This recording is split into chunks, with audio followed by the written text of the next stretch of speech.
Nessa noite, falando sobre oração, eu quero falar sobre conquista na nossa vida. E o título dessa mensagem, dessa noite, é exatamente conquista.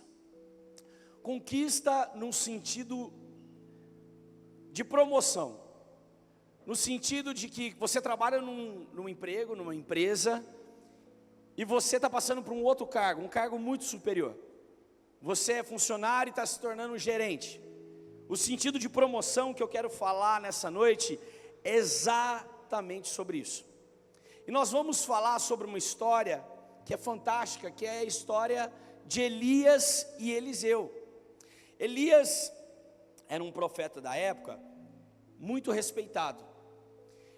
Elias, eu quero já pedir para você abrir comigo em 1 Reis, capítulo 19, versículo 19 também, mas eu quero te explicar um pouquinho dessa história para que a gente chegue nesse texto. 1 Reis 19, 19. Pegue sua Bíblia e abra aí para que você possa acompanhar. Nos capítulos 17 e 18 de 1 Reis, nós vamos conhecer a história de Elias enfrentando os 400 profetas de Baal. Naquela época, o povo de Israel e a Babilônia estavam em guerra, e ali se tornou uma rainha chamada Jezabel, que perseguia todos os profetas, e ela mandava matar os profetas do Senhor. Então Elias é confrontado a mostrar o poder do nosso Deus, e ali reúne todos os profetas de Baal. No capítulo 18 você lê essa história, depois marque para você estudar na sua casa.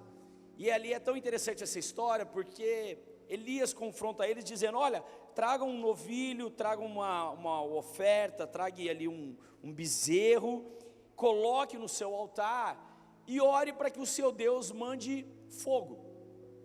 E a Bíblia nos conta que eles ficaram ali o dia todo e eles clamavam, eles dançavam. Teve um momento que eles começaram a se cortar, tudo isso invocando a Baal para que pudesse pegar fogo naquele sacrifício. E a Bíblia nos conta que Elias, de repente, ele pega ali um carneiro, coloca como sacrifício, faz uma vala em volta, joga água e fala para as pessoas: olha, joga água aí para mim, por favor, joga água aí nesse sacrifício aí, pode jogar. Mas como que vai pegar fogo? Não, pode jogar água.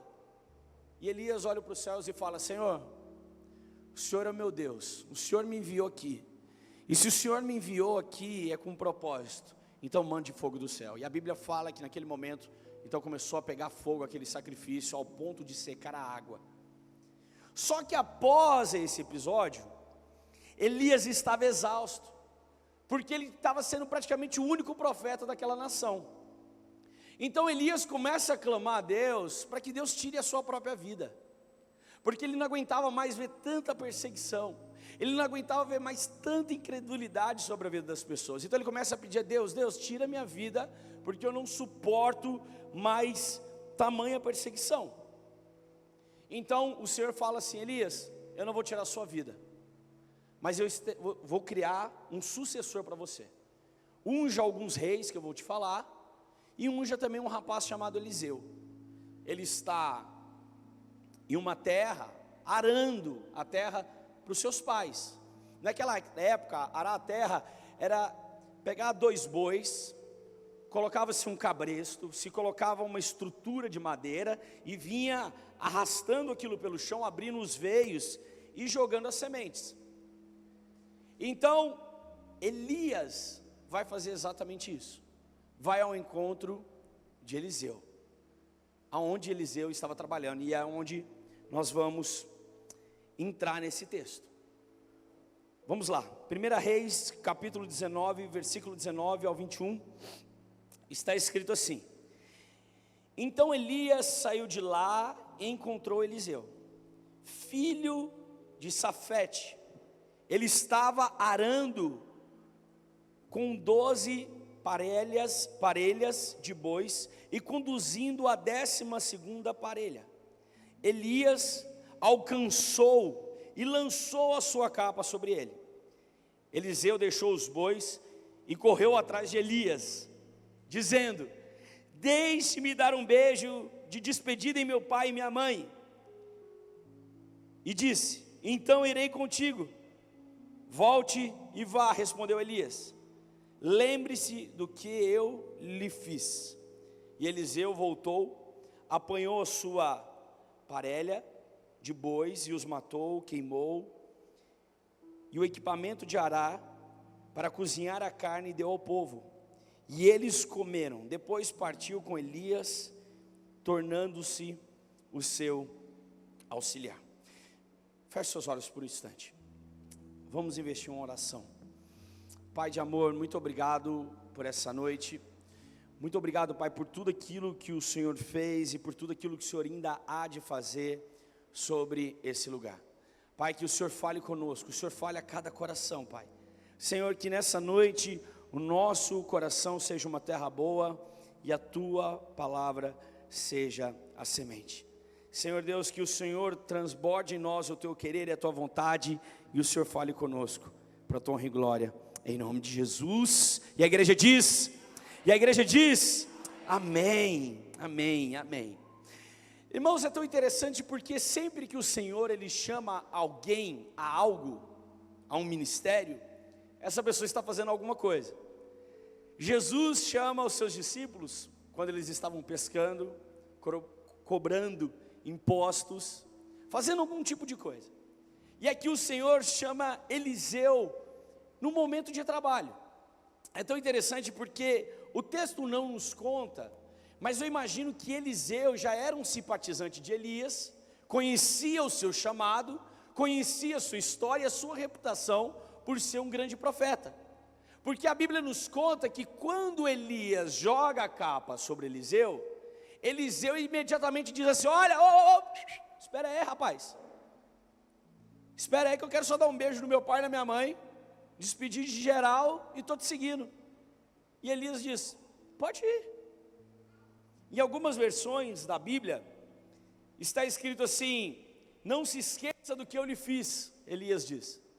Ou seja, naquele momento Eliseu se identificou com o chamado e com o ministério sobre a vida dele, o qual ele ansiava por isso. Ele só esperava uma oportunidade. Ali era o início de uma promoção de algo que Deus estava fazendo sobre a vida dele. Quantos estão entendendo essa mensagem? Ali era o início de algo que estava começando a acontecer sobre a história de Eliseu. Imagina você está esperando uma oportunidade, assim como aquele coxo no tanque de Betesda, e ali Jesus vem e fala: Jesus, toda vez que eu vou pular nesse tanque, alguém pula sempre na minha frente. Jesus fala: levanta e anda. Aquele coxo esperava uma oportunidade, da mesma forma Eliseu esperava uma oportunidade para transformação de vida. Eu imagino que Eliseu não se contentava em arar a terra. Eu imagino que Eliseu não se contentava com uma vida de camponês, ele queria algo diferente sobre a história dele. Mas Elias joga um balde de água fria sobre a vida de Eliseu, porque ele diz assim: olha, estou jogando essa capa em cima de você, mas isso não quer dizer nada. Isso não quer dizer nada. Vou abrir um parênteses, para que você entenda o contexto da capa. A capa no Antigo Testamento, ela simbolizava o poder de Deus sobre alguém. A capa, a túnica ou manto sobre a vida de alguém significava o poder de Deus. O poder de Deus é exemplificado e falado como a palavra unção. O que significa a palavra unção? Poder de Deus. Então, quando um profeta chegava e colocava a capa sobre você, ele estava tirando o poder de Deus, a unção de Deus sobre a vida dele, para transferi-la para uma outra pessoa. Então, quando Elias faz isso sobre a vida de Eliseu, automaticamente ele estava transferindo a sua unção e falando assim: a partir de hoje o poder de Deus está sobre você e você começará a me seguir. Quantos estão entendendo isso? Só que eu receber a unção de alguém era um privilégio, era algo que talvez teria que vir de uma maneira pomposa. Talvez Eliseu esperava que Elias chegasse para ele e falasse: cara, eu te vi de longe, você é um escolhido de Deus, você é maravilhoso, Deus falou comigo e eu vim te entregar a minha capa. Mas pelo contrário, ele fala assim: olha, estou colocando a capa sobre você, isso não significa nada, vamos seguir o nosso caminho. Muitos de nós esperamos que a promoção ela venha consequentemente de aplausos. Muitos de nós esperamos que haja uma evolução na nossa vida ou em nosso trabalho, qualquer que for a nossa área, através de aplausos. E eu disse na semana passada que os aplausos, eles corrompem o homem. Aplausos, bajulações, só nos fazem corromper todos os dias mais e mais. Se você chegou aonde você chegou sem aplausos, significa que você chegou a esse lugar com honra. Alguns só entenderam isso. Se você está onde você está hoje, e não foi através de bajulações e nem aplausos, significa que você chegou aonde você está hoje, através da honra de Deus. Eu não preciso de bajulações, porque todas as vezes, e por mais que você se mova pelos elogios dos homens, também, obviamente, você morrerá pela crítica dos homens. Faz sentido ou não? Se você se move pelo elogio das pessoas, pelo tapinha nas costas, você vai morrer através da crítica dos homens.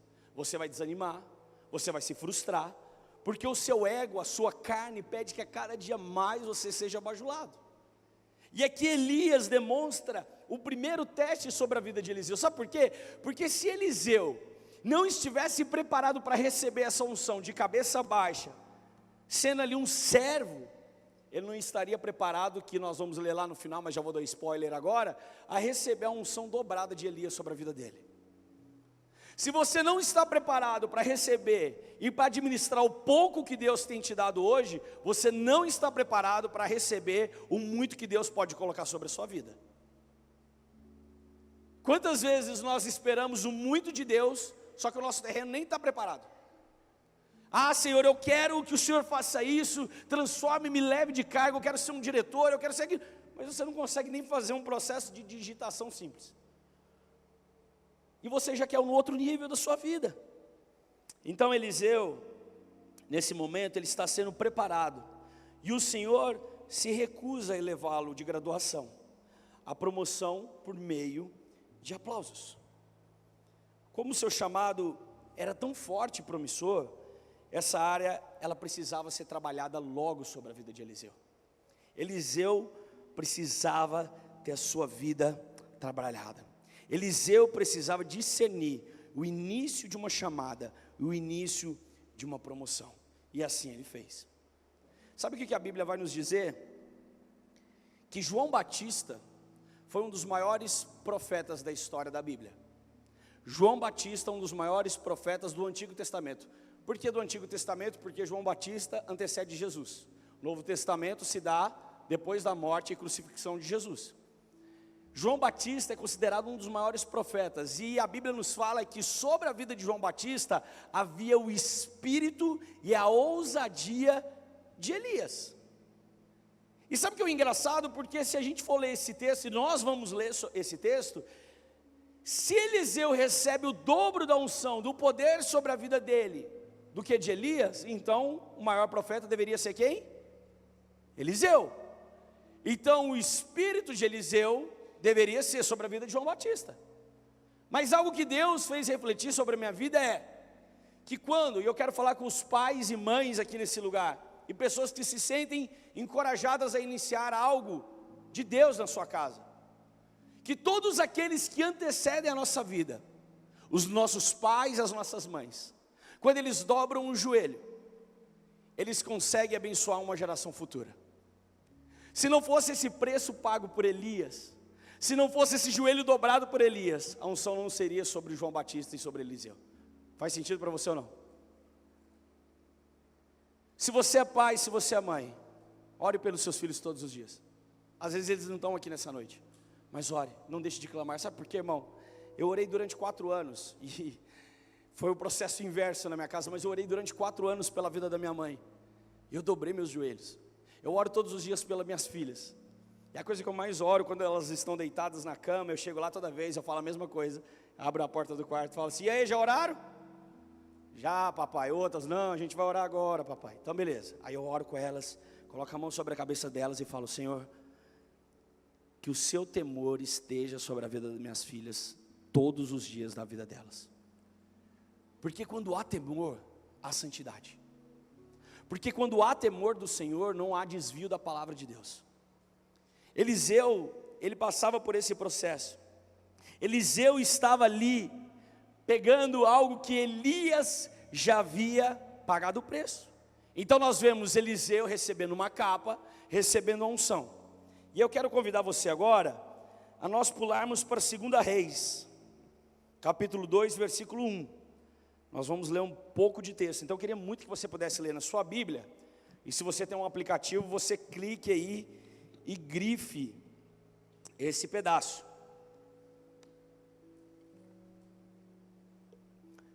2 Reis capítulo 2, perdão, versículo 1. 2 Reis 1 diz assim: quando o Senhor levou Elias aos céus, num redemoinho, aconteceu o seguinte: Elias e Eliseu saíram a Gilgal, e no caminho disse-lhe Elias: fique aqui, pois o Senhor me enviou a Betel. E Eliseu, porém, disse: juro pelo Senhor, pela tua vida, que não te deixarei ir só. Então foram a Betel. Em Betel, os discípulos dos profetas, abrindo um parênteses aqui rapidinho, existiam outros profetas naquela redondeza que sabiam da morte de Elias. E todas as vezes que eles iam à cidade, aqueles profetas que estavam ali, alguns deles, chegavam para Eliseu e falavam assim: ó, você está sabendo que seu profeta maior aí, o seu pai, seja lá como você quiser dessa nomenclatura, ele vai morrer, melhor você desistir dele. E aí a gente continua, eles foram para Betel. Então foram a Betel, e em Betel os discípulos dos profetas foram falar com Eliseu e perguntaram: você sabe que hoje o Senhor vai levar para os céus o seu mestre, separando-o de você? Respondeu Eliseu: sim, eu sei, mas não falem nisso. Então Elias lhe disse: fique aqui, Eliseu, pois o Senhor me enviou a Jericó. E ele respondeu: juro pelo nome do Senhor, pela tua vida, que não te deixarei só. Desceram então a Jericó, e em Jericó os discípulos dos profetas foram falar com Eliseu e lhe perguntaram: você sabe que hoje o Senhor vai levar para o céu o seu mestre, separando você dele? Respondeu Eliseu: sim, eu sei, mas não falem nisso. Em seguida Elias lhe disse: fique aqui, pois o Senhor me enviou para o rio Jordão. E ele lhe respondeu, Eliseu: juro pelo nome do Senhor e pela tua vida, que não te deixarei só. Então partiram juntos. 50 discípulos dos profetas os acompanhavam e ficavam olhando à distância a eles. Quando Elias e Eliseu pararam à margem do rio Jordão, então Elias tirou o manto, agarrou-lhe com ele e bateu nas águas. E as águas se dividiram, e os dois atravessaram o chão a seco. Depois de atravessar, Elias disse a Eliseu: o que eu posso fazer por você? O que eu posso fazer em seu favor antes que eu seja levado para longe de você? Eu quero abrir pelo menos um contexto antes de nós continuarmos. Elias, ele era um profeta temido daquele país, e Eliseu já tinha um reconhecimento. Eliseu já sabia, as pessoas já sabiam quem era Eliseu. As pessoas já sabiam quem Eliseu caminhava do lado a lado. E pelo temor que as pessoas tinham na vida de Elias, as pessoas também temiam Eliseu. Só que as pessoas ao mesmo tempo instigavam Eliseu: olha, cara, seu profeta, ele vai embora, e aí, o que você vai fazer? Sabe o que me leva a refletir? Porque se você for parar para pensar um pouquinho, Elias, ele vai andando cidade por cidade com Eliseu, e vai dizendo assim: Eliseu, eu vou parar aqui nessa cidade, fica aqui. Ou seja, as pessoas já te conhecem, pode ficar aqui que você vai fazer uma história, as pessoas já vão gostar de você, você já tem um caminho, fique aqui. E o que Eliseu diz? Não, juro pelo Senhor e juro pela sua vida, que não deixarei você ir sozinho. Algo que Deus impactou muito forte a minha vida, que a promessa de Deus sobre a nossa casa já está gravada nas Escrituras, amém? A promessa de Deus sobre a sua vida já aconteceu. É como uma pessoa que ora todos os dias. Eu vou dar um exemplo mais bobo da face da terra, mas é uma pessoa que ora todos os dias para Deus te dar uma Ferrari. Só que no meio do processo você está tão afobado, você está com tanta pressa, que de repente aparece um Voyage para você, 92. Ou melhor, um Fiat 147. Já teve um Fiat 147, Alisson? Alguém aqui já teve um Fiat 147? Já teve um Fiat 147, Michael Douglas? Denis, você já teve um Fiat, 2 Fiat 147, o pecado é em dobro. Irmão, eu já viajei num Fiat 147. Aquilo é a Pokébola, para quem conhece a referência do Pokémon. É extremamente exprimido, não é? Mas é o mesmo caso de você orar por uma Ferrari ou orar por um carro gigante, e de repente aparece um Fiat 147 no processo. Mas você está tão afobado porque você quer logo ter um carro, eu preciso ter um carro, não aguento mais andar de bicicleta, que você fala assim, eu quero Fiat 147. E lá na frente, você vê a Ferrari que você acabou perdendo. Eliseu exatamente estava nesse processo. Ele sabia daquilo que Deus tinha para a sua vida, ele tinha convicções dentro dele, eu quero chegar ao meu alvo, eu quero a unção dobrada de Elias, eu quero ser um grande profeta, eu quero ser o maior exemplo de todos os profetas, mas não é minha hora, essa cidade aqui não é meu lugar, esse lugar aqui não é minha parada, esse lugar aqui eu não vou ficar. E aí nós vemos então, Eliseu passando pelo seu teste. Então ele passa no teste de não se contentar com uma promoção temporária ou uma gratificação própria. Quantos estão entendendo isso? Eliseu escolhe não ter uma gratificação temporária, porque talvez aquelas cidades que ele fosse passar e fosse profeta naquele lugar, seria algo temporário. Eu queria falar com você, meu irmão, nós nos contentamos muito com gratificações temporárias, abrimos mão de sonhos, abrimos mão de promessas de Deus sobre a nossa vida e sobre a nossa casa, por algo que é rápido e eficiente, que está ali naquele momento. Somos tão ansiosos que não sabemos esperar o tempo de Deus. Eu disse aqui na semana passada uma coisa que é muito verdade. Por mais que você ore e você fala, cara, eu estou orando, e não estou vendo nada de Deus acontecer, não é mentira. Deus está fazendo algo sim, mas no tempo dele e na calmaria dele. Eu amo quando Deus faz assim, eu oro e no outro dia, pum, aparece. Glória a Deus. Mas não sei porquê, é raro acontecer isso comigo. Talvez 2 vezes até hoje na minha vida. Mas todas as vezes que eu dobro os meus joelhos, o Senhor Ele ouve, e Ele começa a mandar os nutrientes espirituais deles sobre a minha vida. É tão interessante porque Elias vira para Eliseu e diz assim, cara, o que eu posso fazer por você antes de eu ser levado para longe de você? Peça o que queres que eu te faça. Te lembra alguma outra passagem? João nos capítulos 14, 15 e 16, Jesus vira para os seus discípulos 4 vezes e diz, peçam-me e eu lhes darei. Imagina se Jesus, quando ele conhece Pedro, e a história de Pedro para mim é mais fascinante, Pedro está no barco com seus irmãos e amigos pescando, imagina se Jesus naquele momento tivesse chegado para Pedro e falado assim, Pedro, peça-me o que você quiser e eu lhe darei, e se você gostar, me segue. Jesus só fala isso para aqueles caras, depois de um tempo de convivência, um tempo de amizade. Elias estava passando um tempo de amizade com Eliseu. Eliseu agora se tornava um cara vinculado com Elias. Elias sabia exatamente a integridade da vida de Eliseu. Jesus sabia a integridade dos seus discípulos. Jesus, ele sabe da sua integridade. Se você anda do lado dele, ele vai dizer para você, peça e eu lhe darei. A palavra diz, peça e eu lhe darei as nações por herança. Cara, isso não é loucura? Pedir a Deus as nações e Ele nos dará por herança. Parecem coisas impossíveis para nós, mas tudo que Ele pede para nós é um coração íntegro e cheio das suas virtudes. Jesus não ofereceu uma oportunidade para os seus discípulos. Já parou para pensar que Jesus, quando chama os discípulos dele, está jogando só eles numa fria? Vocês vão morrer, vai ser crucificado, Pedro, você vai ser crucificado de cabeça para baixo, viu?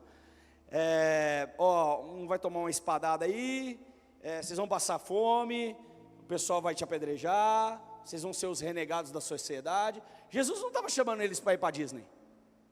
Jesus não estava chamando eles para ir para Roma, num palácio. Vocês vão ficar num lugar legal, vocês vão estar comigo no céu, vai estar tudo bom, maravilhoso. Em nenhum momento o Senhor fala isso. Se aquele que me seguir estará comigo agora no céu, terreninho garantido, primeiro lote já vendido para vocês. Pelo contrário, quando Jesus chega para Mateus, eu imagino Mateus cobrando impostos, fazendo o seu processo de agiotagem, talvez, eu te empresto, você me paga e me paga em dobro. Ele só chega para Mateus, bate na casinha lá e fala assim: Mateus, me segue, vamos embora. Pedro, vamos embora aí, João. Ele não olha nem para trás. O que Mateus fala? A Bíblia fala: imediatamente todos eles largavam o que tinham e o seguiam. Eliseu fez exatamente, resolveu seguir. Irmão, eu queria te falar uma coisa. Se Deus está te chamando nessa noite, se Deus está te chamando a pregar o Evangelho, se Deus está te chamando a orar pelas pessoas, abandone toda a religiosidade e siga Ele de todo o seu coração.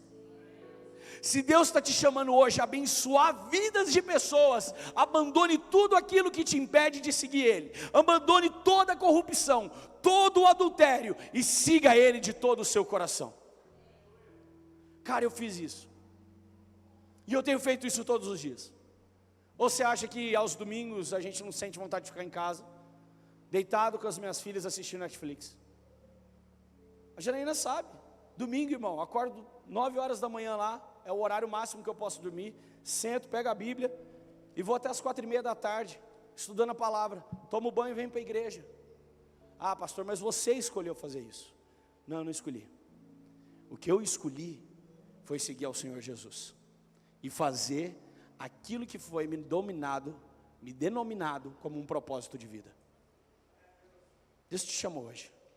Uma coisa que eu olho a igreja e tem pessoas que se denominam ovelhas, eu não vejo ovelhas sentadas, eu vejo pastores sentados. Cara, você passou de 3 meses na igreja, você não é mais ovelha não, velho. Você é pastor, você já está preparado para pregar o Evangelho.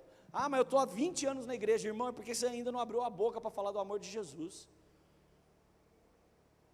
Está na hora da gente começar a se despertar e entender que o Senhor tem nos chamado, e o Senhor Ele tem nos testado de uma maneira muito sutil. O segundo teste de Eliseu foi exatamente: será que ele cairá na tentação de assumir um ministério agora, ou será que ele se manterá firme para seguir o seu ministério ao qual ele nasceu? 2 Reis capítulo 2 versículo 9 diz assim, vamos lá, acompanhe comigo, 2 Reis 2:9, vamos continuar esse texto. Diz assim: depois de atravessar, Elias disse a Eliseu: o que posso fazer por você antes que eu seja levado para longe de você? Respondeu Eliseu: faz de mim o principal herdeiro do teu espírito profético. Algumas versões dizem: quero receber a herança, a porção dobrada do seu espírito. Versículo 10, Elias disse: o seu pedido é difícil, rapaz. Quem pode ter R$1 milhão na conta e dar para alguém R$2 milhões? Quem pode chegar para um pastor e falar assim: pastor, eu queria receber a unção dobrada do que você tem? Eu falo: irmão, eu também queria, só colocar a mão na minha cabeça, se der certo. Ninguém pode dar a mais do que aquele próprio mesmo tem. Versículo 10, o seu pedido é difícil. Se porém, você me vir, me olhar, quando eu for tirado de você, então você terá o que você pediu. Do contrário, não será atendido. De repente, enquanto caminhavam e conversavam, apareceu uma carruagem de fogo, puxada por cavalos de fogo. Irmãos, eu queria muito ver essa cena, deve ter sido muito bizarro. Que os separou, e Elias subiu aos céus em um redemoinho. Quando viu isso, Eliseu gritou: meu pai, carruagens e cavalos de Israel. Quando já não podia vê-lo, Eliseu agarrou as suas próprias vestes e as rasgou ao meio. Depois pegou o manto de Elias, que tinha caído dos céus, e voltou para a margem do rio Jordão. Então bateu nas águas do rio com o manto e perguntou: aonde está agora o Senhor, Deus de Elias? e tendo batido nas águas, eles se dividiram e atravessou. Irmãos, esse é o último teste de uma promoção, e eu quero que você preste muita atenção, porque eu preciso encerrar essa pregação, e eu quero que você não durma nesse momento, mas que você se desperte aquilo que Deus quer falar com você. Se Eliseu visse Elias, quando ele fosse levado pelo Senhor aos céus, então ele receberia uma porção dobrada da unção de Elias sobre a vida dele. A Bíblia nos fala que Elias subiu aos céus. Como Elias subiu aos céus, igreja? Aí é que é o grande erro. Elias, ele não sobe uma carruagem de fogo. Acompanhe comigo. Caminhavam e conversavam. Apareceu uma carruagem de fogo puxada por cavalos, que os separou. E Elias subiu aos céus em um redemoinho. Desculpa, irmão, eu não te julgo, porque até semana passada eu jurava que Elias tinha subido numa carruagem de fogo. Mas quando eu li esse texto, eu falei: Senhor, que pecador sou eu, que nunca prestou atenção que a carruagem não foi algo bom. A carruagem foi uma distração. Porque a carruagem, ela veio para separar Elias de Eliseu. E a promessa sobre a vida de Eliseu era: se você me vir subindo aos céus, então você receberá a porção dobrada. Eu não quero que você me julgue, mas aquilo que eu quero te falar, que muitas vezes Deus, para nos forjar e para provar que realmente nós vamos conseguir, nós vamos chegar onde Ele tem nos chamado, Ele vai mandar coisas sobrenaturais na nossa frente, e muitas delas podem talvez nos distrair. Aquelas carruagens que apareceram, aquela carruagem que apareceu, era um motivo de distração sobre a promoção de Elias. Aquela carruagem, ela veio exatamente para tirar o foco dos olhos de Eliseu. Imagina você, cara, a gente está conversando e passa uma carruagem de fogo, como se fosse um especial de Natal que o Papai Noel passa com as suas renas. E eu estou aqui pregando, quem vai ficar olhando para esse cara gordo aqui na frente? Você vai olhar para a carruagem de fogo. Você vai se dizer: irmão, eu que tenho um TDAH avançado, se passar, um dia que entrou um morcego aqui na hora do culto, eu estava pregando assim: Senhor, não faça eu ver esse Batman. E uns irmãos assim, ó, desviando, não sei quem lembra disso, estava desviando do morcego. De repente eu parei, eu perdi metade da pregação, morcego voando. Imagina se entra uma carruagem de fogo. Aquela carruagem de fogo era o último teste de Eliseu, porque as coisas na nossa vida serão motivo de distração, para te tirar do foco daquilo que Deus tem para você na sua vida. As coisas aparecerão na sua casa, para tirar do foco daquilo que o Senhor tem para nós. Quantos estão entendendo essa mensagem? Se estiver mais apegado, se você sempre estiver mais apegado às maravilhas de Deus, você nunca vai estar apegado ao seu propósito de vida. Se você sempre estiver apegado aos milagres, às aparições, às conspirações, ao mover, você nunca vai estar preparado para receber aquilo que Deus chamou você para ser. Consegue entender isso? Porque quantas vezes eu já participei de eventos onde as pessoas rodavam, cantavam, pulavam, caíam de cabeça no chão e tal, e eu olhava aquilo e eu falava: meu Deus, só eu que não vou nessa? Só eu que não vai acontecer isso comigo? O que está acontecendo? Irmão, é sério, abrindo meu coração para você. Eu lembro que uma vez eu fui no monte orar com alguns irmãos, eu era muito pequeno, devia, 14 anos, 15 anos, e alguém chegou para mim e falou assim: olha, você tem que falar em línguas. E para você falar em línguas estranhas, você tem que falar glória. Fica falando glória aí. Agora começa a falar glória, irmão, para você ver que legal. Rapidinho você fala uma língua que nem você sabe mesmo. Glória, glória, glória, glória, glória, glória. É a língua do peru. E eu lembro que eu voltei para casa tão frustrado, porque eu achava que eu não tinha sido batizado no Espírito Santo de Deus. E o falar em línguas, ele não há sentido algum quando não há interpretação. O falar em línguas é 1% daquilo que Deus pode fazer na minha vida, então isso não significa nada. É apenas algo maravilhoso que pode me tirar do meu propósito. tirar como distração. Olha para sua esposa, cara. Talvez o seu propósito é cuidar da sua esposa. Só que está acontecendo tanta coisa, tanto trabalho, tanto chamado, tanta coisa, que você está esquecendo do seu maior propósito, que é a sua esposa. Porque você tem se encantado com as maravilhas. Então Eliseu, ele grita: meu pai, carruagens e cavaleiros de Israel. Mas ele mantém os olhos firmes em Elias. A capa então de Elias cai. A capa de Elias cai. E a unção é dobrada sobre a vida de Eliseu. Destrinchando esse texto, eu fui parar para pensar: poxa, a capa cai e Eliseu recebe a unção dobrada. Como assim, Deus? O que o Senhor quer dizer com isso? A Bíblia nos conta que Elias sobe aos céus e a sua capa cai. Tudo aquilo que eu não posso dar para as pessoas, mas se passa nas mãos do Pai que está no céu, o Senhor pode mandar aí uma unção dobrada sobre a vida de alguém. Tudo aquilo que eu tenho pedido ao Senhor, que eu não posso pelas minhas mãos, mas se vai até os braços do Pai, pode ser sobre a vida de uma outra pessoa, pode ser sobre a minha vida. Não existe profeta que tenha honra na sua própria casa, mas quando o profeta declara que a unção de Deus está sobre a sua vida, e eu como profeta desse lugar nessa noite, eu quero declarar que a unção de Deus está sobre a sua vida, sobre a sua casa. Mas tudo que você precisa nessa noite, meu irmão, é deixar que essa unção suba até o trono dos céus, e ela voltará em dobro sobre a sua casa. Cara, eu poderia falar aqui experiências sobrenaturais que já aconteceram na nossa casa. E quem me conhece de perto sabe que eu sou um cara nada religioso. Às vezes eu me sinto até muito cético com algumas coisas espirituais, e peço perdão a Deus. Eu sou um cara quase Tomé, eu tenho que ver para acreditar.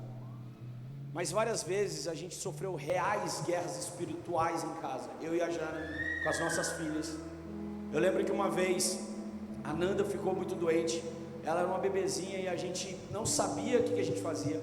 Na época eu estava começando um trabalho, e a Nanda, ela começava a chorar à meia-noite e parava de chorar às 6 horas da manhã, e eu entrava no trabalho às 7. Foram quase 3, 4 meses ou 5 meses, não sei, desse jeito a nossa casa. E eu lembro que uma noite, a Nanda chorando, eu liguei para o meu pai chorando. Ô pai, eu não sabia que neném chorava tanto assim. Meu pai falou: parabéns, filho, você agora é pai. E eu lembro que a gente começou a orar na nossa casa, e tinha uma irmã, a irmã Maura. Toda igreja tem esse irmão assim, que você olha para ele e você fala: cara, esse cara, mano, o capeta foge dele fácil. E eu lembro que a irmã Maura era uma senhorinha de vestido que ficava no fundo da igreja, e ela ficava intercedendo, e ela ficava orando. E cara, eu imaginava assim: mano, aonde essa mulher chega, os capeta fogem. Igual aquele filme Constantine. Péssima referência, né? Mas a irmã Maura, uma vez eu chamei ela para ir na nossa casa. Falei: cara, irmã Maura era tipo caça-fantasmas. O capeta não sai, a irmã Maura chegou, sai. Eu lembro que a irmã Maura chegou em casa. Na hora que ela chegou, eu fiquei assim: ó, agora eu vou dormir, agora eu durmo. Irmã Maura era um antídoto. Irmã Maura chegou em casa, orou, ungiu as portas do jeito dela, e ela gritava, irmão. Vixe, ali se não saísse não, só saia no grito o capeta. E ela orando e tal. E eu só aqui: obrigado, Jesus, obrigado pela noite de sono, obrigado que minha filha agora vai ficar tranquila. E chegou a noite, e a Nanda começou a chorar tudo de novo. E eu disse: será que a irmã Maura está em pecado? E ninguém avisou ela? Ou será que a irmã Maura deixou a unção em casa, não orou direito? O que será? Vou ligar para ela tem que voltar. E aí Deus tocou muito no meu coração e da Jana: orem pela sua casa. E a gente começou a orar em casa. Irmão, parece bobeira isso. A gente começou a orar, e Deus levou eu até o quarto da Nanda. Chegando no quarto da Nanda, tinha um macaquinho pequenininho, que a gente tinha comprado na nossa lua de mel. Não foi isso, Jana? Estava no armário, e Deus falou assim para mim: joga fora. Eu nunca fui desses caras de demonizar as coisas, sabe? Tipo o cara que fala que tomar Coca-Cola é coisa do demônio. Eu olhei e falei: poxa Deus, mas um macaquinho, o que ele tem a ver com essa história? Nada a ver. Deus falou, joga fora. Eu lembro que a gente morava num prédio. No meu desespero para Nanda dormir, eu peguei aquele macaco, eu joguei ele do último andar do prédio, espatifou lá embaixo. E eu juro para vocês, irmãos, nunca mais a Nanda chorou dentro da nossa casa. Pode parecer bizarro isso que eu falo para você, mas homens, eu quero falar com os homens. Você é o sacerdote da sua casa. Mulheres, você é a sabedoria da sua casa. Homens têm usado isso como sacerdote para manipular e ser algo machista. Ah, eu sou sacerdote, mulher, você tem que trabalhar, faz os deveres de casa, eu não faço nada. Não. Entenda. Você é o sacerdote, você é o provedor dessa casa. Mas a mulher é a sabedoria dessa casa. Se a mulher não agir com sabedoria e se apegar à sua família e falar, olha, calma aí, está dando tudo errado, tempestade, calma aí, vamos reunir, vamos orar, vamos dar as mãos, vamos orar que agora a sua casa vai se afundar. Elias entendeu que, como um profeta que ele seria, ele precisava manter os olhos firmes na promessa de Deus que estava vindo sobre ele. Eu quero falar com você nessa noite, mantenha os seus olhos fixados na cruz de Jesus, porque delas virão as promessas sobre a sua casa. Homem, não se desapegue da sua família, proteja a sua casa como um soldado. Sabe, quando começa a acontecer coisas estranhas na minha casa, eu falo, cara, eu sou o soldado dessa casa. Janaína, vamos orar, vamos clamar a Deus. Senhor Deus, vem aqui agora, Pai, em nome de Jesus. E a Janaína fala assim, meu bem, eu vou pôr um louvor, vamos pôr um louvorzinho, a gente trabalha junto. Elias e Eliseu, eu não fui ainda, mas a gente tem que caminhar junto. Igreja, você precisa entender isso. Se você quer uma promoção de Deus sobre a sua vida, eu quero falar todos os passos agora. Se você quer uma promoção de Deus sobre a sua vida, não se ache a melhor pessoa do mundo. Não espere bajulações, não espere aplausos, não espere reconhecimento de pessoas, porque do jeito que você for reconhecido, você será frustrado. Número 2, não se contente com pouco que Deus às vezes pode dar para você. Fale, Senhor, eu quero esperar a melhor coisa que o Senhor pode me dar, e eu vou esperar o tempo que for necessário. Número 3, não desvie o seu olhar da promessa de Deus sobre a sua casa, em nome de Jesus, amém? Se coloque sobre os seus pés, vamos orar nesse momento.